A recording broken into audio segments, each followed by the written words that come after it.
स्वागत है आप सभी का आपके अपने चैनल पर। और आज की इस वीडियो में हम लीगल एप्टीट्यूड के पहले चैप्टर से बिल्कुल बेसिक से शुरुआत करेंगे और हम देखेंगे विधि के नेचर को, विधि का वर्गीकरण यानी कि classifications of nature and law.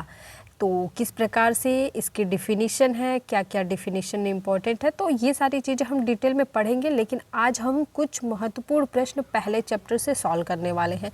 एक बार क्या है कि आप लोगों का इंटरेस्ट आ जाए कि आपको किस तरीके से पढ़ना है, किस प्रकार से यहाँ से क्वेश्चंस पूछे जाते हैं। आफ्टर देन टॉपिक वाइज चीज़ों को अच्छे से पढ़ाया जाना स्टार्ट हो जाएगा। कमेंट में एक बार मेंशन ज़रूर करेंगे कि आप किस यूनिवर्सिटी के लिए, किस कोर्स के लिए तैयारी कर रहे हैं, BA LLB के लिए कर रहे हैं, LLB के लिए कर रहे हैं, या फिर किस एग्ज़ाम की तैयारी कर रहे हैं। आपके यूनिवर्सिटी के अकॉर्डिंग मैं और भी उम्दा क्वेश्चन सेलेक्ट करने की कोशिश करूँगी। तो चैनल पर नए हैं तो चैनल को सब्सक्राइब कर लीजिएगा, बेल आइकन को प्रेस कर लीजिएगा ताकि आने वाली सभी वीडियो की नोटिफिकेशन मिलती रहे। यदि आप चाहते हैं कि आपकी क्लासेस रेगुलर चलें तो ज़्यादा से ज़्यादा स्टूडेंट वीडियो से जुड़ जाया करिए, क्योंकि अच्छा रिस्पांस आने के बाद ही, ज़्यादा से ज़्यादा लोग जुड़ने के बाद ही आपको रेगुलर बेस पे क्लासेस मिल पाएंगे। क्योंकि अगर क्लासेस पे अच्छा रिस्पॉन्स नहीं आएगा तो क्लासेस चलाने का मज़ा नहीं आता है।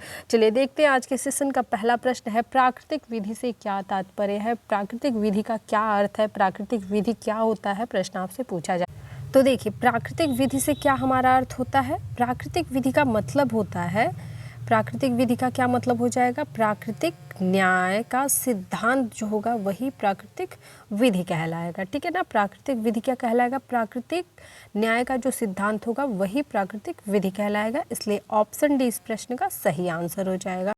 हमारा दूसरा प्रश्न है, अंतर्राष्ट्रीय विधि से संबंधित नहीं है। अंतर्राष्ट्रीय विधि से क्या संबंधित नहीं है, तो इस प्रश्न का सही आंसर हो जाएगा ऑप्शन बी, अंतर्राष्ट्रीय विधि केवल अधिचरित नैतिकता है। ठीक है। तो ऑप्शन बी क्या है, इस प्रश्न का सही आंसर है। चलिए हम देखते हैं अगला प्रश्न, निम्नलिखित में से कौन एक सिविल लॉ की श्रेणी में नहीं आता है या फिर सिविल लॉ नहीं है। निम्नलिखित में से कौन सिविल लॉ नहीं है। तो देखिए यहाँ पे तीन ऑप्शन जो है, व्यावसायिक कानून, औद्योगिक कानून और भागीदारी कानून। ठीक है।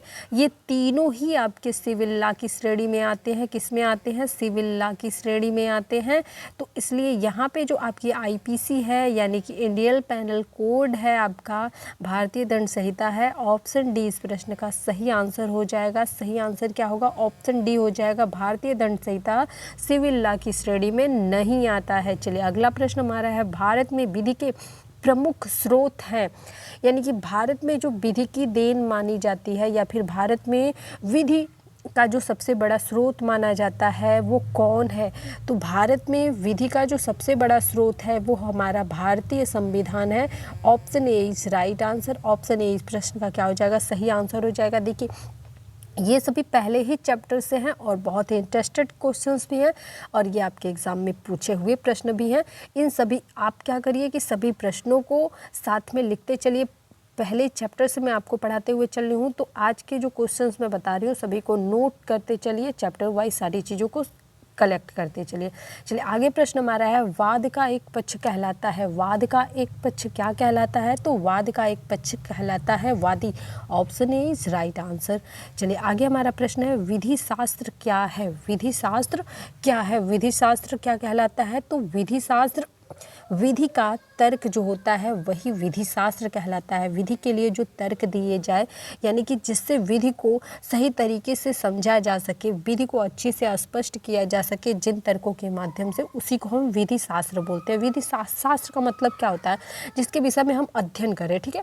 तो विधि का दार्शनिक पहलू होगा, नहीं पुराणों के निर्णयों का अध्ययन से मतलब है, नहीं दैवी शक्ति जिसका विधि द्वारा अनुसरण। तो विधिक तर्क या फिर विधिक अध्ययन क्या कहलाएगा, विधि शास्त्र कहलाता है।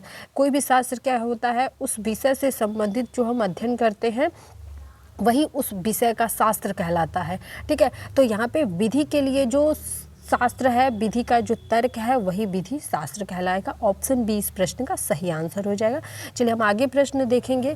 आगे हमारा प्रश्न है, लोकहितवाद की अवधारणा कहाँ पे उत्पन्न हुई थी। तो लोकहितवाद की अवधारणा मोस्ट रिपीटेड क्वेश्चन है लॉ एंट्रेंस एग्जाम में, ये 50 बार पूछा हुआ प्रश्न और इस प्रश्न का सही आंसर हो जाएगा ऑप्शन बी, संयुक्त राष्ट्र अमेरिका।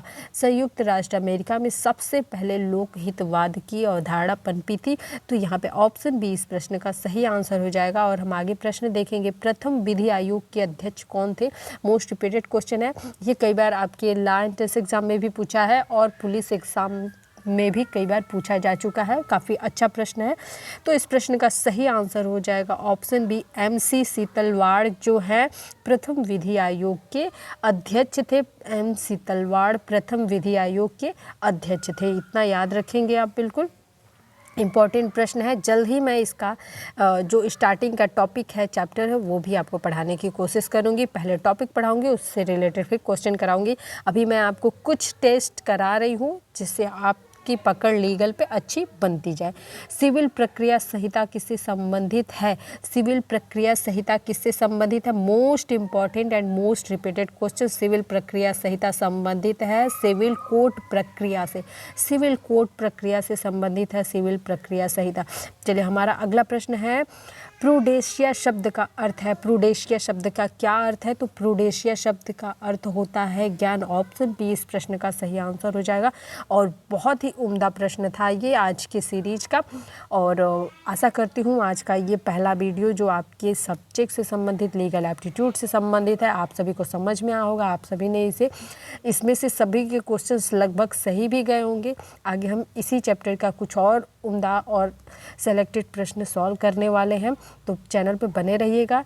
वीडियो पसंद आए तो वीडियो को लाइक, चैनल को सब्सक्राइब जरूर करिएगा। वीडियो देखने के लिए धन्यवाद।